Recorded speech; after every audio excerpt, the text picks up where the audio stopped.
school, but also with university education. In this province, we have invested substantially on infrastructure, in the infrastructure that different sections of our communities need. I can tell you one of the big problems that the DA governed municipalities are not servicing townships, communities.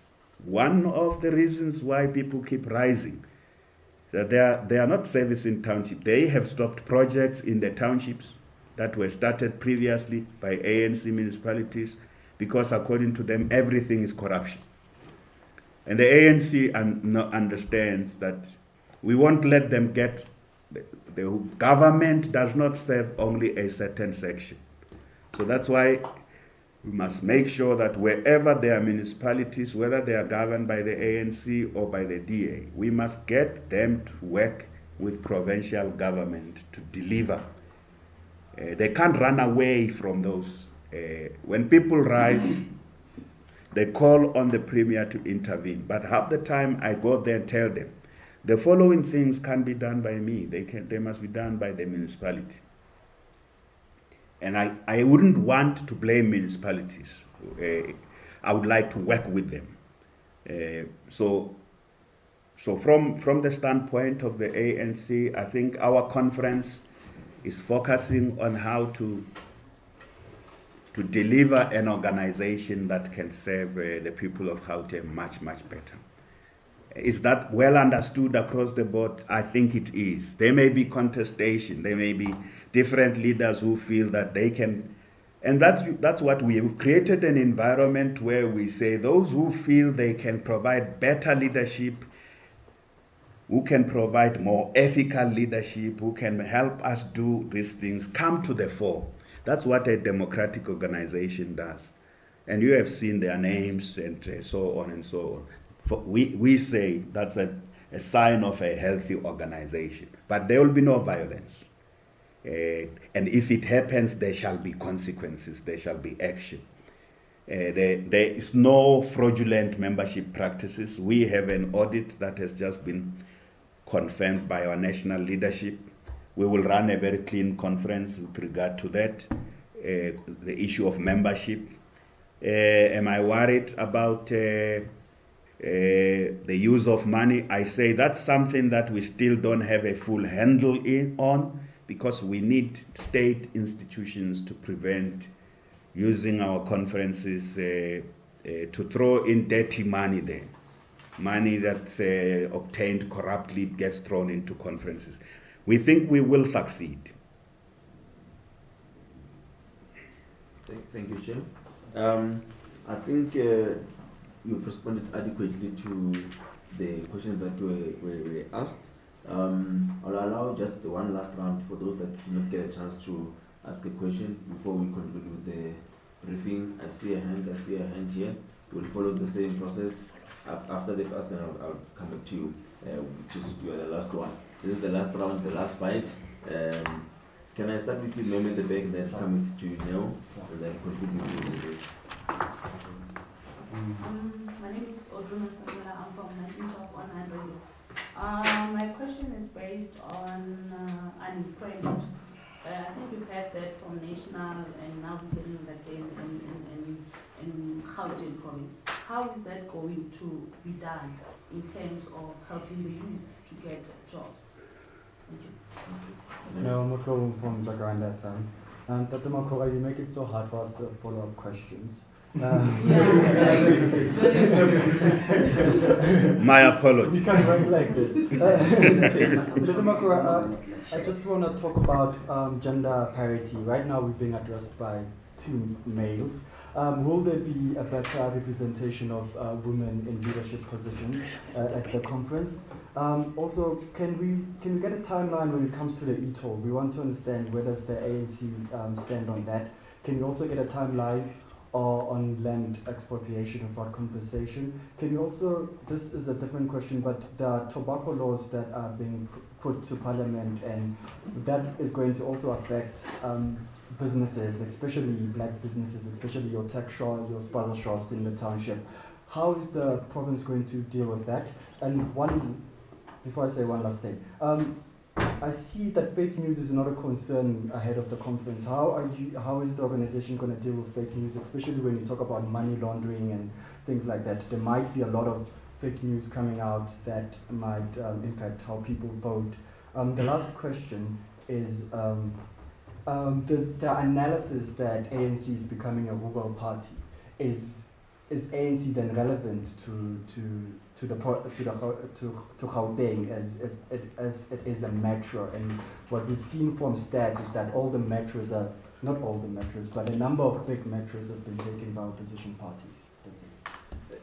Chair, before you respond, leadership, I think we need to mention that our provincial treasurer, who had indicated earlier on that she had another commitment, she will join us later. She's just joined us here. I think you were mentioning the issue of gender parity. You saw me removing a chair because the chair was reserved for her, but because she had indicated that she's going to be starting somewhere, she's joined us. Welcome, Provincial Treasurer.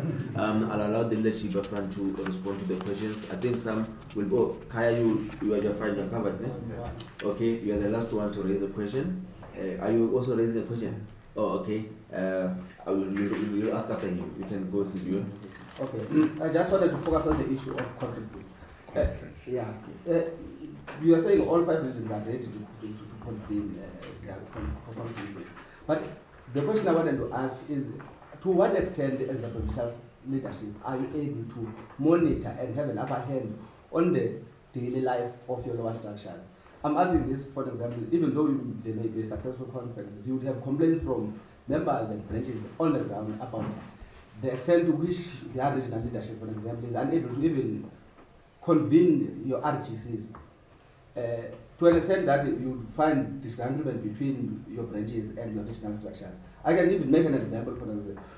If you remember, Mr. Babo, during the build-up of the policy conference, where you would have regional policy councils. In April, I'm sure you were there as the representative of the ANC.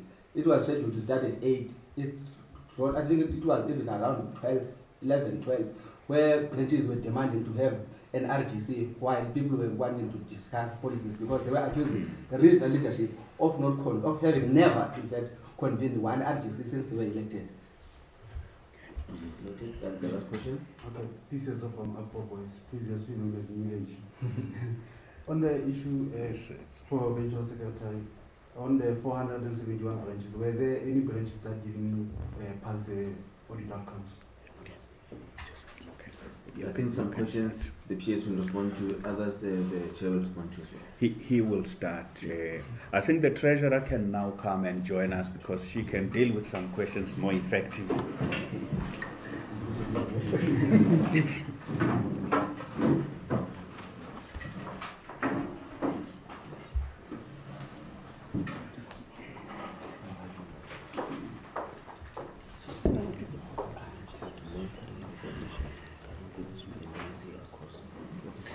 Firstly, the ANC is represented in 529 wards of Gauteng. When an audit is done, they look at a whole range of things, including membership. The basic indicator is a membership of 100 members plus. If a branch doesn't have a membership of 100 members plus, that's a first indicator that is not in good standing. There are other things. So that branch can be also active, so the audit came out with 471 out of the 529. Doesn't mean those branches are dead. It's just that they didn't actually by the time, because the audit says membership in good standing up to November 2017.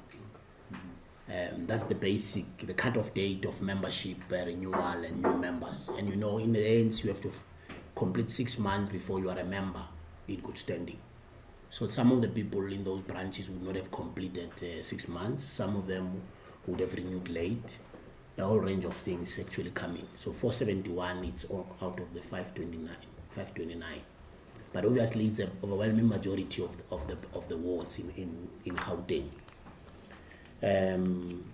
We have won all the by-elections. We have not lost a single ward since 2016 in the by-elections. In all the wards we were in charge, we've won them. So in all the wards. So we think there's there was a one this year in Soweto where we had a 10% increase we had 65% plus, and then we went to 75 plus.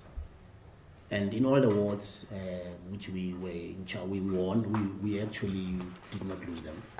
We intend to maintain it that way as part of the renewal recovery, and ultimately take back those municipalities. Our own members, they are quite aware that this is part of the decision of even the national conference, and have to work hard in caucuses, in our branches, to ensure that we raise sharply issues which the communities actually raise. So ANC has to remain a party for all the people, rural people and urban people. And our view is that recovery in those municipalities, we did not get 50+1%, is part of that approach, that the ANC must remain a political organization of the people of South Africa, whether they are in the rural or in the urban areas. The issue of gender equality is a constitutional matter. There's no way you can, the leadership of the ANC in the branches, in the regions, are obliged to have a minimum of 50%. So it will happen even at the provincial conference. Currently, our PC is 50. It's 50. Actually, has got slightly more women than men. It's like that. So we don't we are not worried, because our electoral processes, if it doesn't happen, work in such a way that it must happen, because you can't violate the constitution of the ANC in a conference. So the electoral machinery will do it. What we do, is that some of the regional general councils were not convened, because if you remember, we wanted to convene them, but for example, if it will be scheduled and then there will be change. You remember 2015, 2016 itself were very, very hectic. But our position is that ultimately all the regions convened the RGCs last year, all of them. We took a decision last year that there should be RGCs, and they all convened. The only region where there was an understanding that we should go straight to a conference was Tshwane. We needed to, but the 4 regions did convene them, including Ekurhuleni. But what we will not allow is that if there's a gathering, because RGCs are convened according to the constitution. You can't convert a meeting into an RGC. If it's a policy conference, it is a policy conference. For example, policy conferences are attended by you have to have just 50+1 attendance. And it can be attended by branches which would not have convened correcting branch general meetings. But a PGC or an RGC has to have at least 70% of branches which would have convened correcting branch general meetings.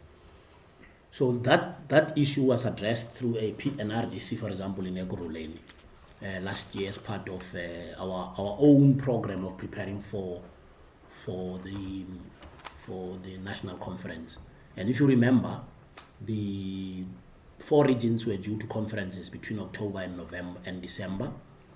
The National Executive Committee postponed those conferences throughout the country, that they should be convened this year.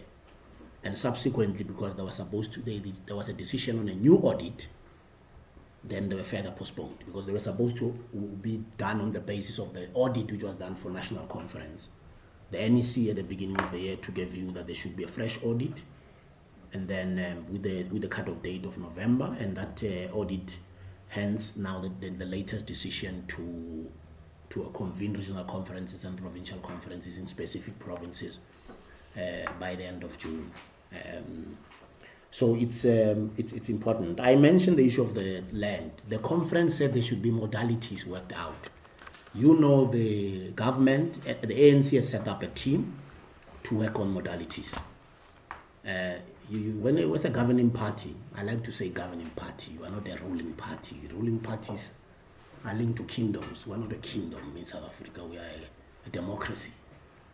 Rulers are not elected.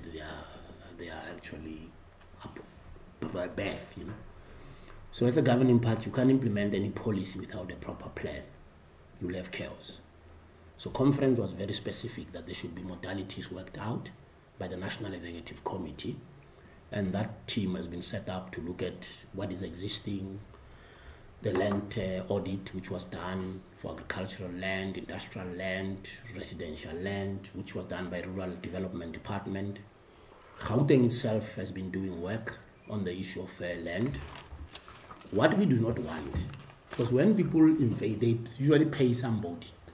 You can't have land redistribution when people pay some warlord or sheikh lord.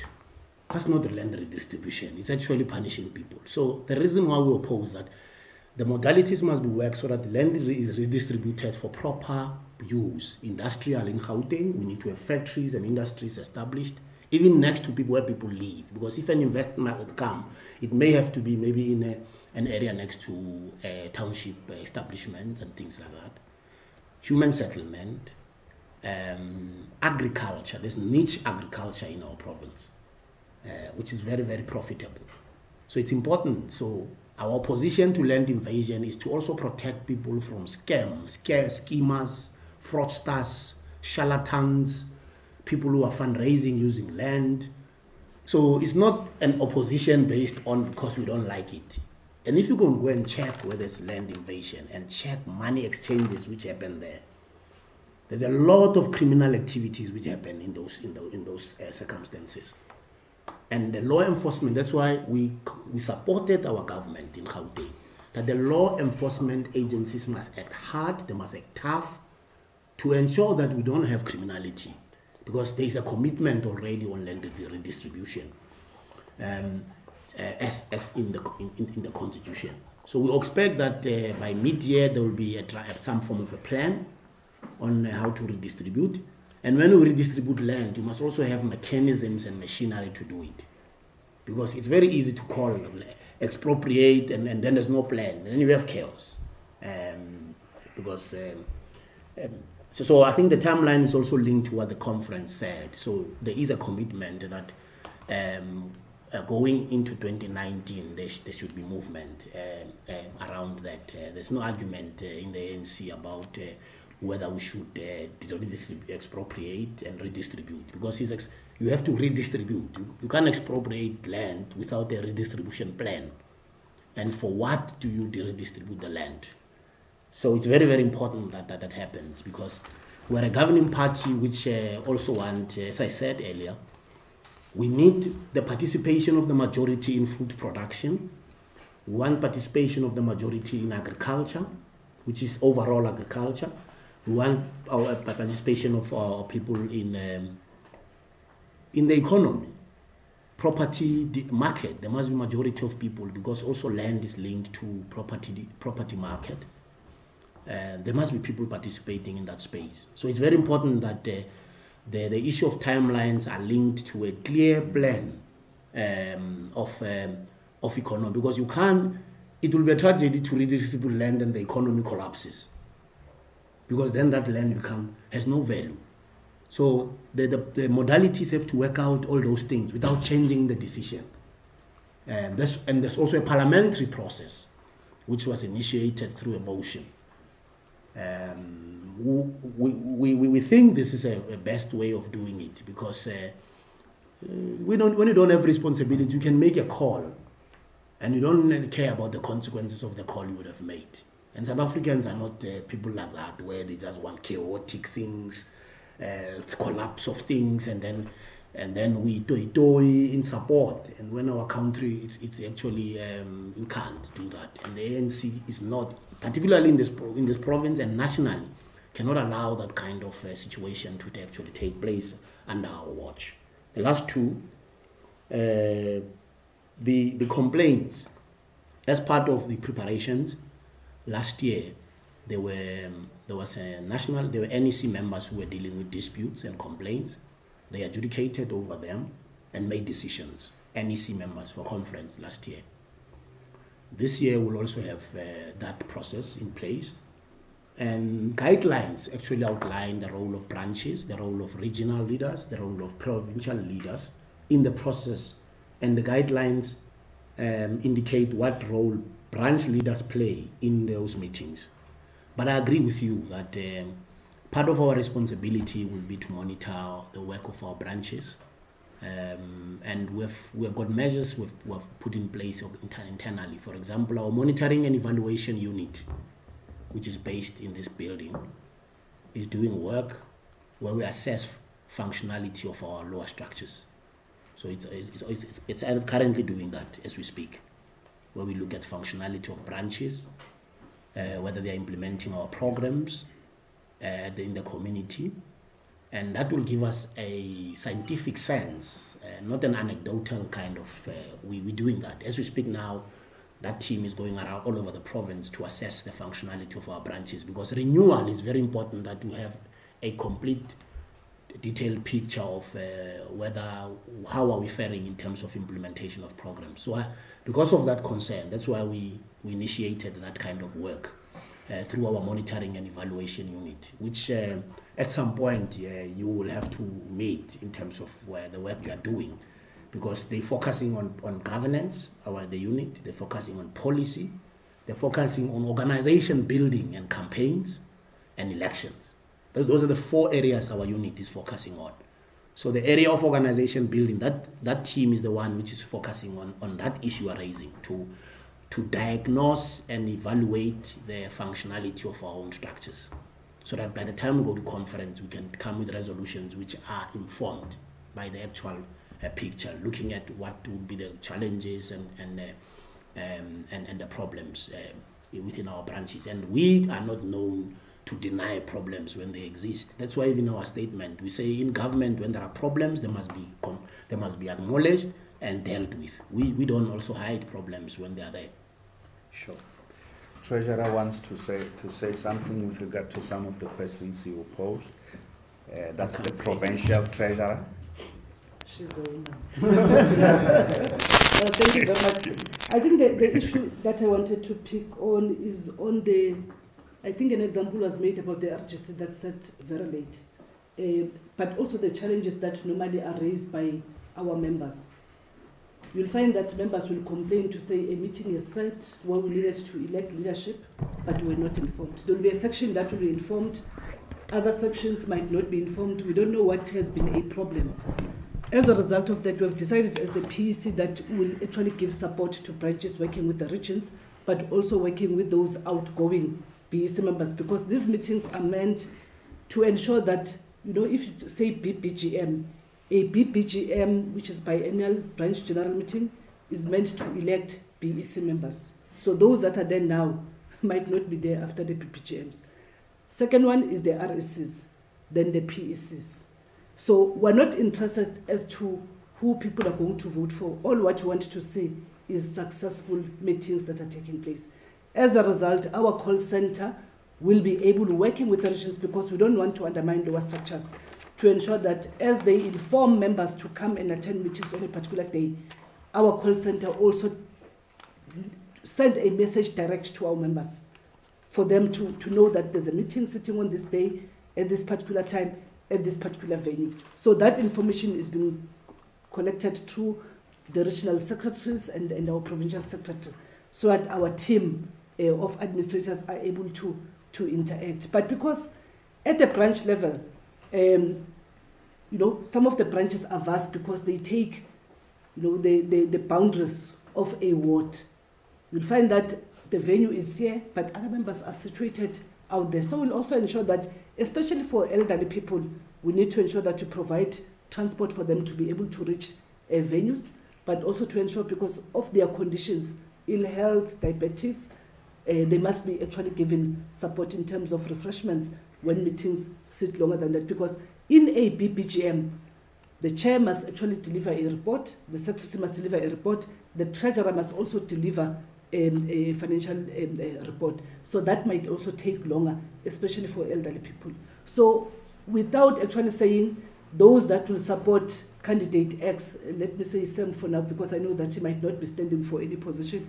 It's not only them that must be in the meeting, even those that support you to be in the leadership, they must be part of the meeting. So that no member must actually complain about those procedural issues that must happen. That's why the guidelines were actually given to branches a week ago, to ensure that they do what is correct and what is right, so that we also eliminate these particular problems. Mhm. Okay, let me do the concluding response to your questions. Probably start with the question of on unemployment. I think one of the issues I was saying earlier on is that we know that people are more positive now. There's renewed hope, there's optimism as a result of the leadership of the ANC and what it is dealing with. But we also know that the fundamental issues for citizens is whether there's bread on the table. It's the issues about children going to school and that their future looks brighter. It's access to health, it's access to housing, the question of employment. So those, and it is for that reason that over the next 4 years or so, we have dedicated a lot of effort in Gauteng province to get this bigger economy, this biggest economy in our country, the big economy in sub-Saharan Africa to function better. For the first 2.5 years of our term of office, we made great strides. The number of jobs created were doubled. The partnerships we built with the private sector were significant. We still have those partnerships now, including the partnership on youth, unlocking youth unemployment. The number of young people in total, you now know that we have, when I gave the State of the Province address, I spoke about 450,000 young people who, before 2014, were all struggling in their own way. There was no mechanism to enable access to get businesses to give opportunities to young people. Today, that initiative we started is now a national initiative. Now the president launched what's called the YES initiative. But you know, in Gauteng, we started with SEPO 500,000, and it became SEPO 1 million because the number of young people that are out of employment in Gauteng, out of school and out of work is more than 2 million. So to target only 500,000, we felt is not good enough. How are we doing with that? We're doing fairly well. The challenge was big, and all of you would know that the period from December 2015, when there were national problems in the national economy, the changes in cabinet, the downgrade. So there were issues in the national economy that held us back.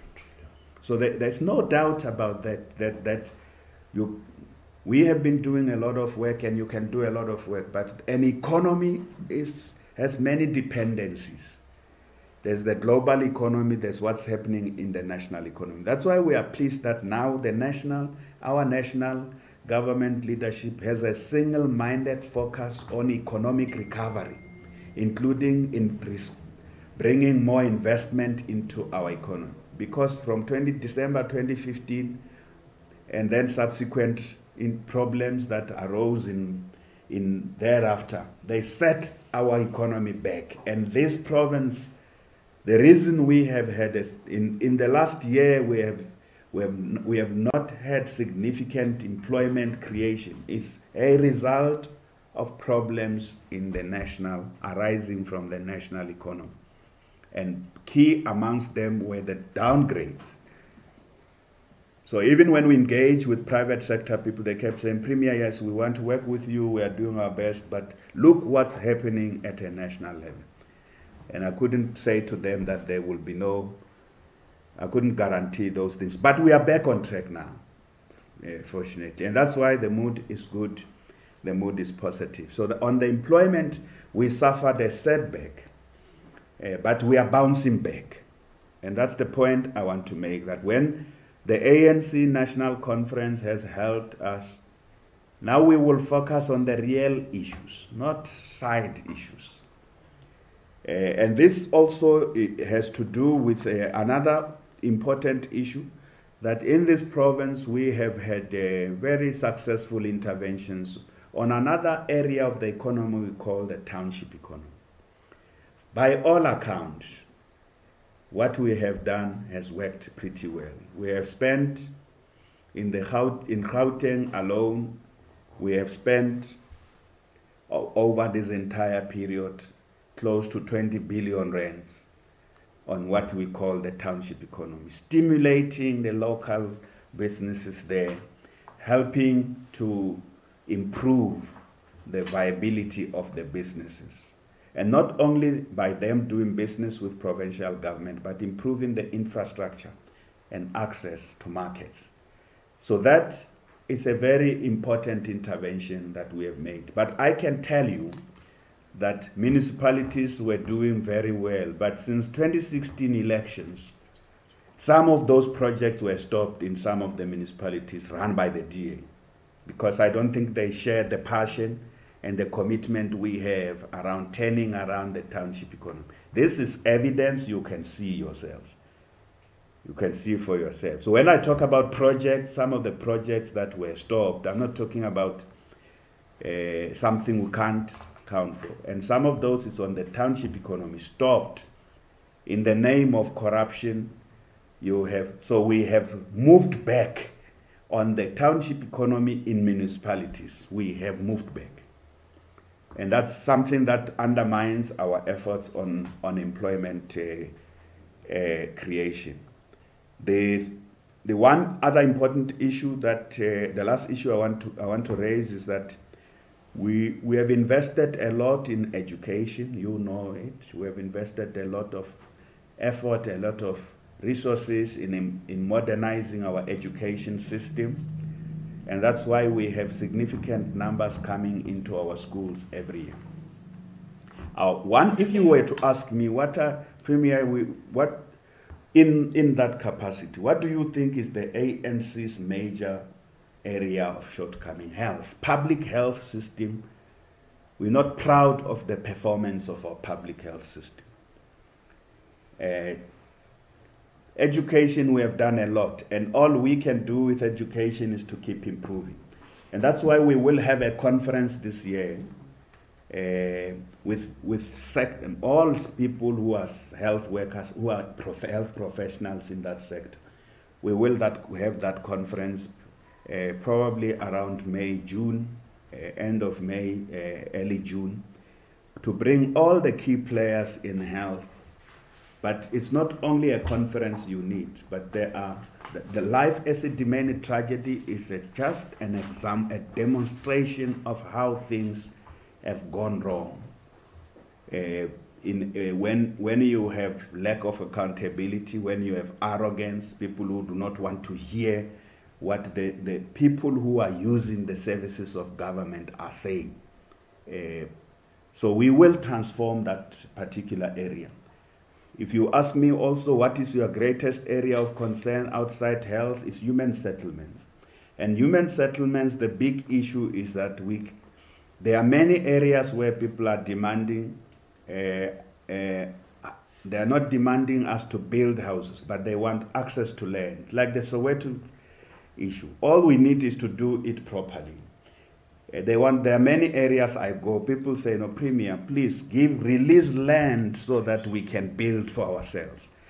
The approach government has followed so far has been problematic. If there's something we want our conference to look at, is that land release in large, releasing land in significant land parcels will help ease the burden of government having to be the one that build houses for those who can build for themselves. So the demand of the people that you see there is a legitimate demand.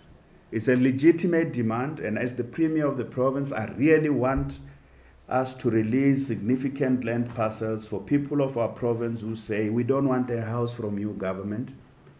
We want to build for ourselves. So the ANC's decisions need to be fast-tracked. And in government, we have now set up a team.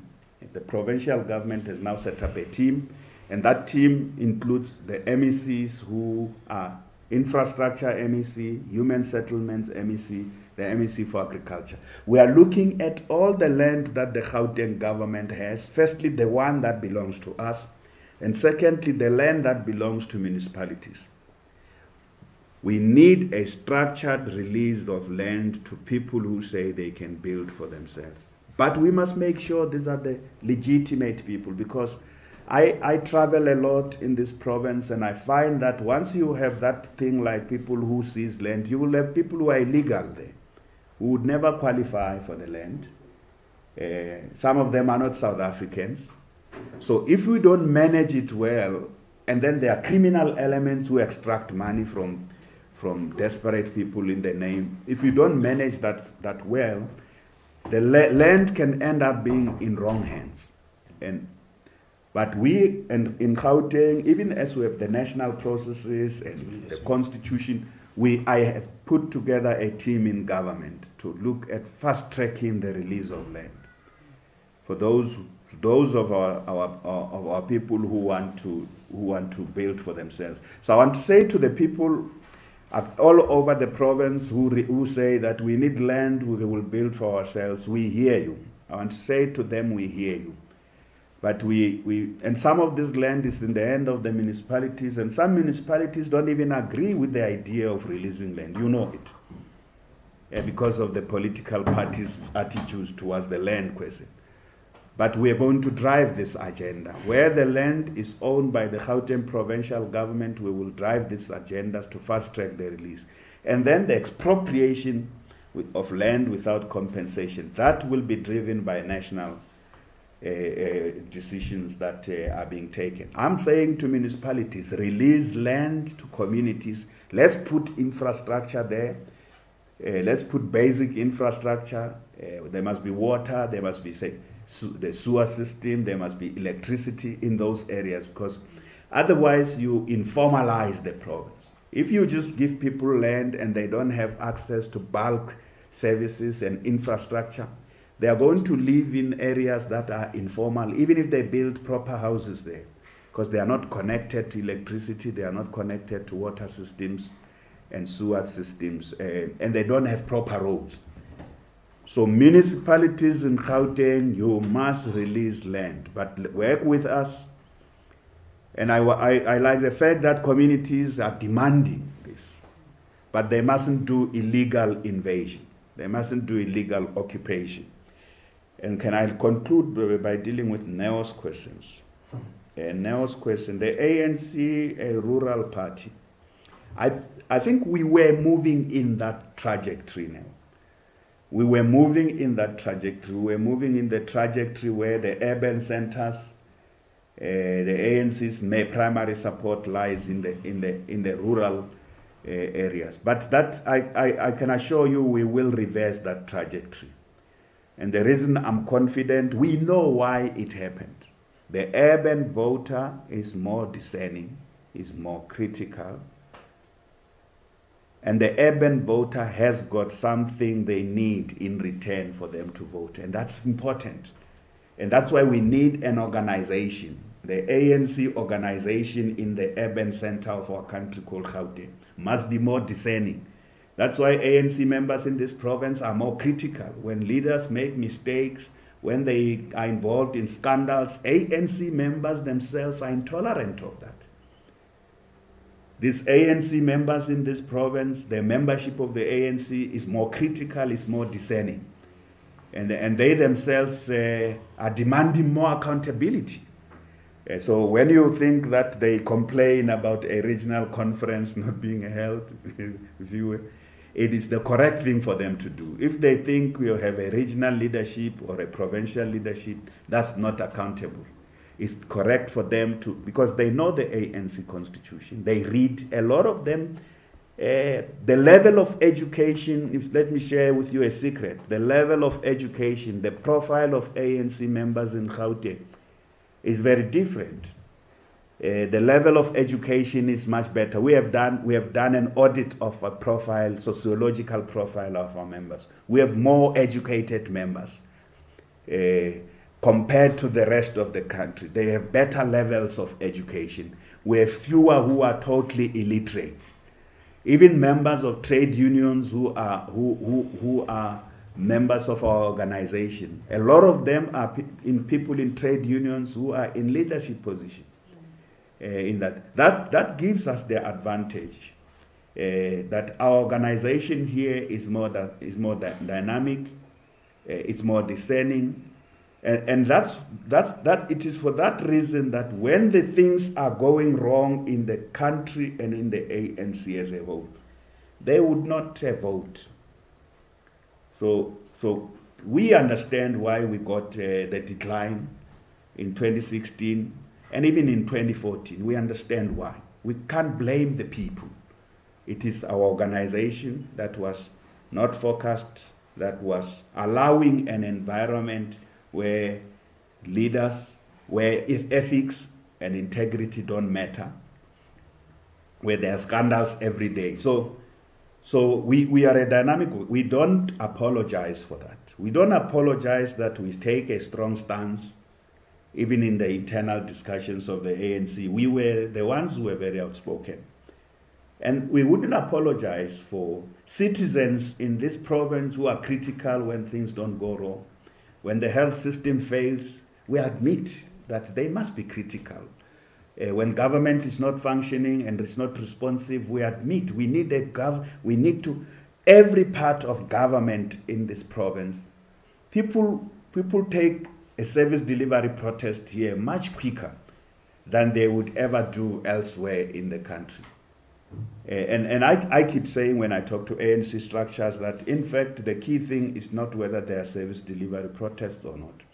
The issue is whether government is able to respond to those issues and address them.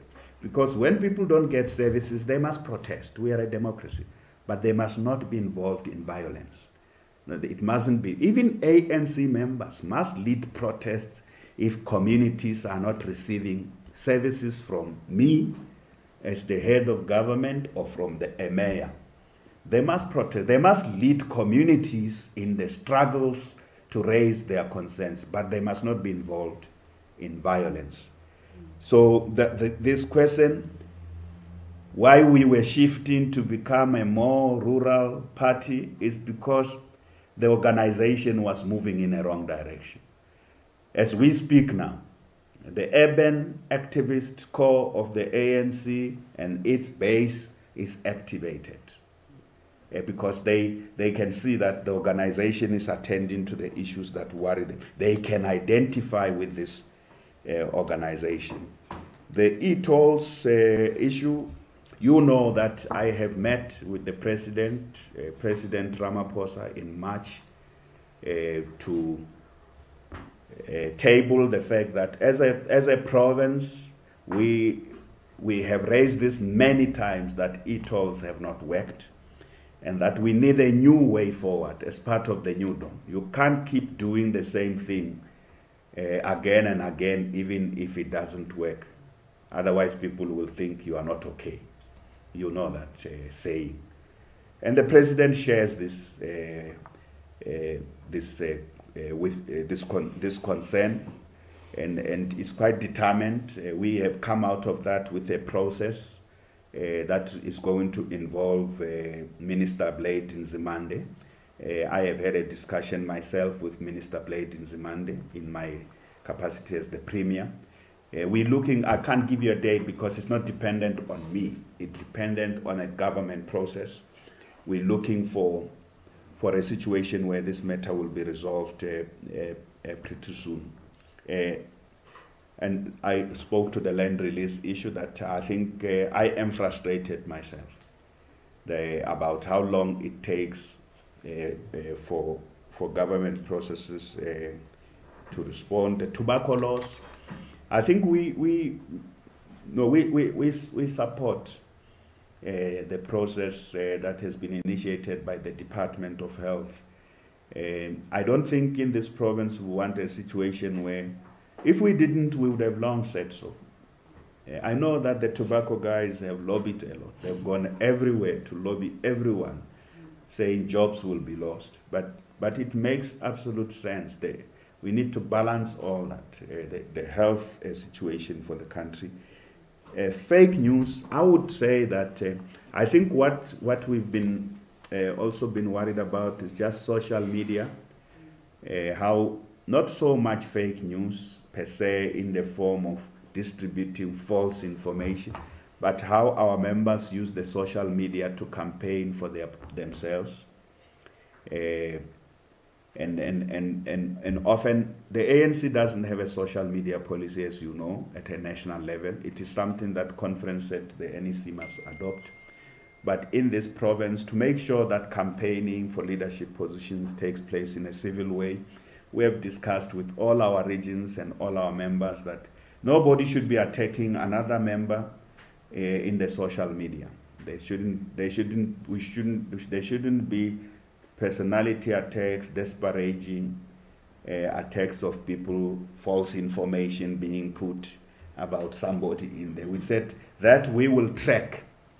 When anyone does that, we will track, and we will view that in a very negative light.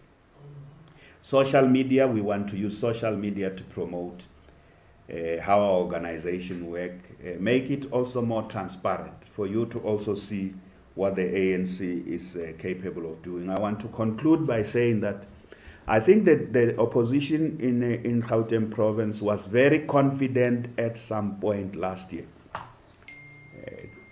And by the opposition, I mean the DA.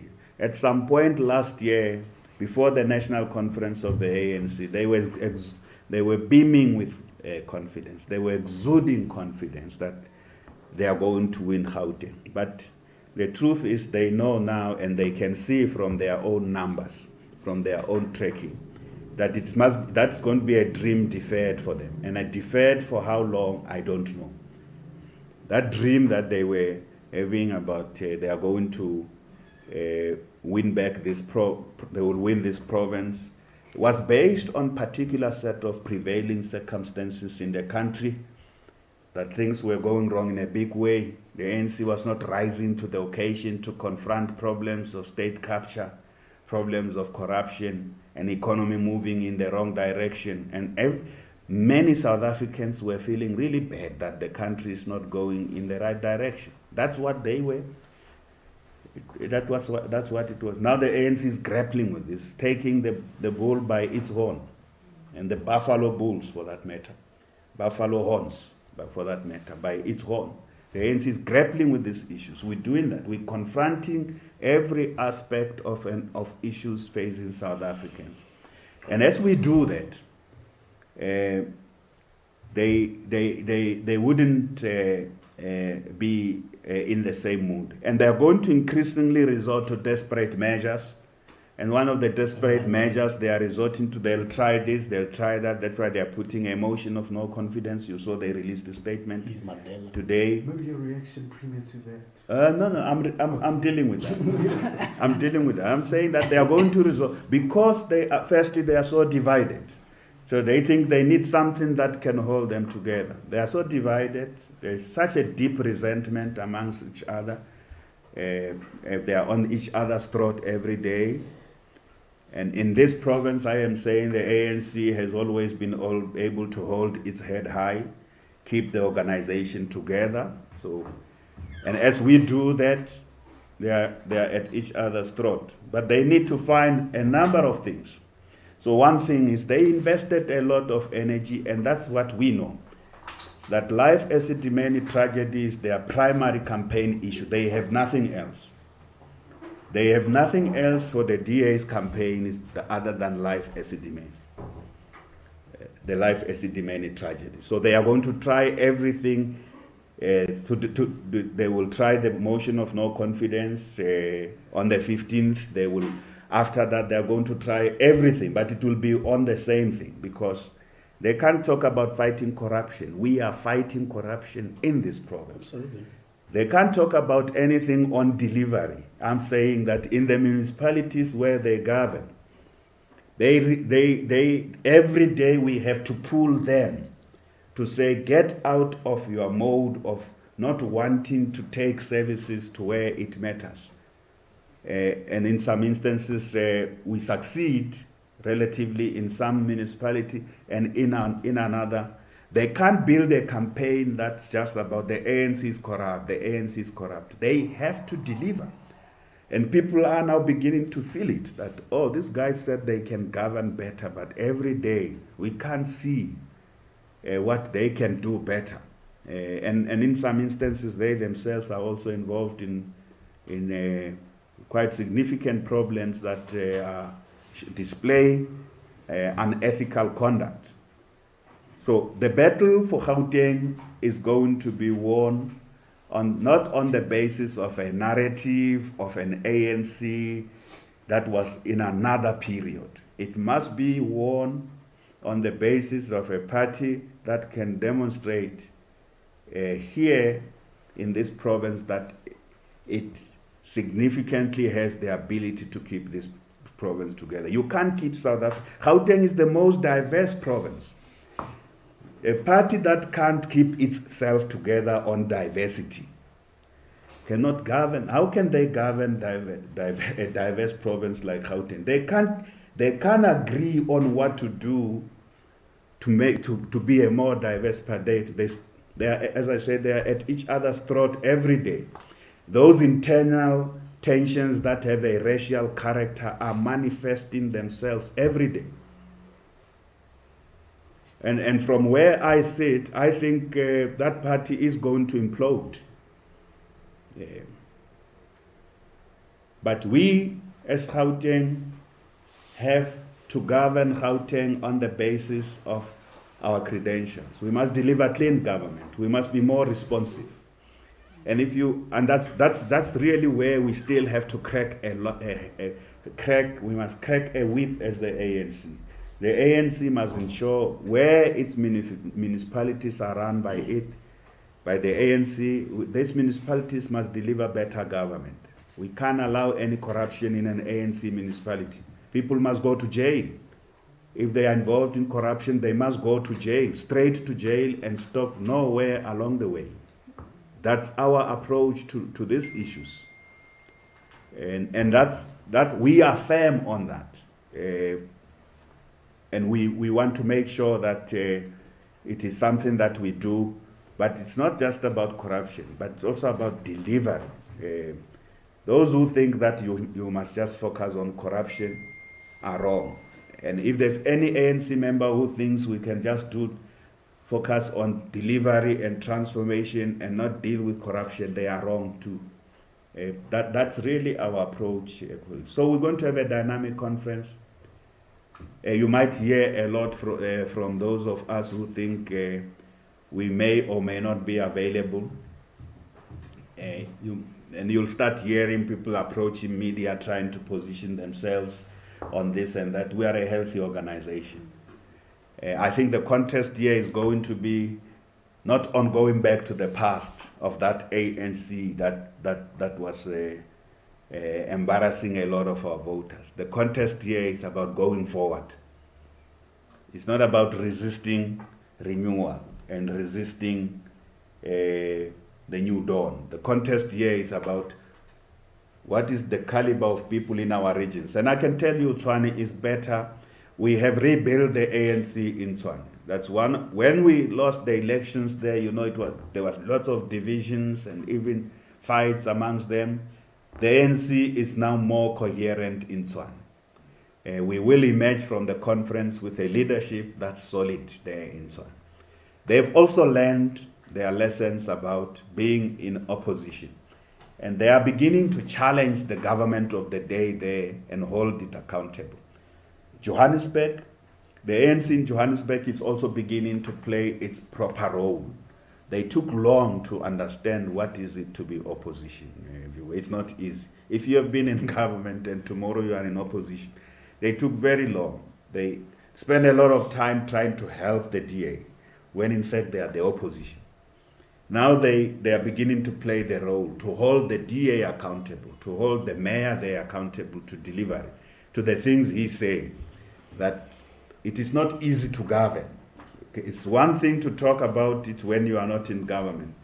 And when you get in government, you start to explain every day. So the DA now every day has to explain that the difficulties of delivery.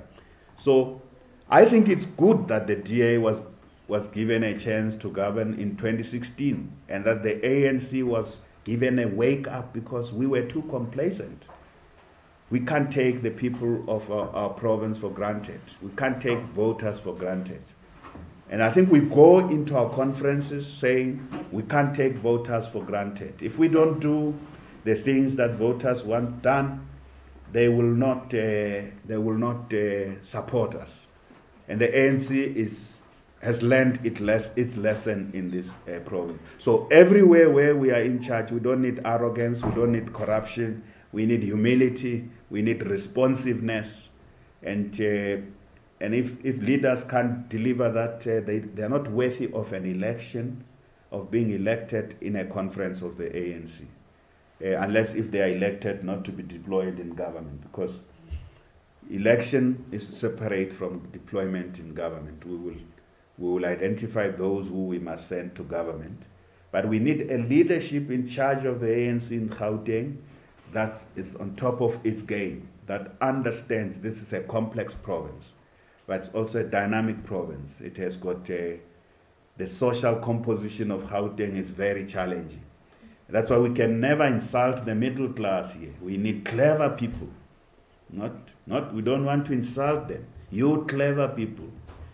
You people with opinions. We need you. We need to engage with you. We need to hear you about what is it we are not seeing, what is it we are not doing. And that's the more or less the social composition of the ANC here. It is an organization that has clever people. And if I, as a leader, acting chair, I'm not up to scratch, they will tell me that you are not up to scratch. You can't lead us, and I will accept that. Thank you very much. I know no question. The aim is to make sure there's no question. Thank you. In fact, on the motion. Okay, he will say something. Our position is very clear. With, as I said, he'll say something. That motion has nothing to do with governance in the province. We will defeat that motion, and that's the view of our provincial leadership, our caucus, because it has nothing to do with governance in the province. The arbitration has been completed. There's supposed to be a process in government, and then you come with a funny, ridiculous motion of no confidence. It will be firmly defeated because we think it's a frivolous motion, and it doesn't take anybody forward. That's our view, and that will happen on the 15th. Yeah, it's a desperate election tactic. That if you were to ask me, I'll say it's a desperate election tactic, and that's why the ANC says what it says, that it will be defeated. It is frivolous. Thank you very much. Ladies and gentlemen, that concludes our briefing. Thank you very much for availing yourself on a Sunday to come and hear what the ANC in Gauteng has to say. Before you leave, just grab some lunch before you head to the office, so that you can go and file your stories. No, you can go and file whatever that you want. We are very open-minded. But there is lunch that is ready for you guys. When you get we never buy. You can write to the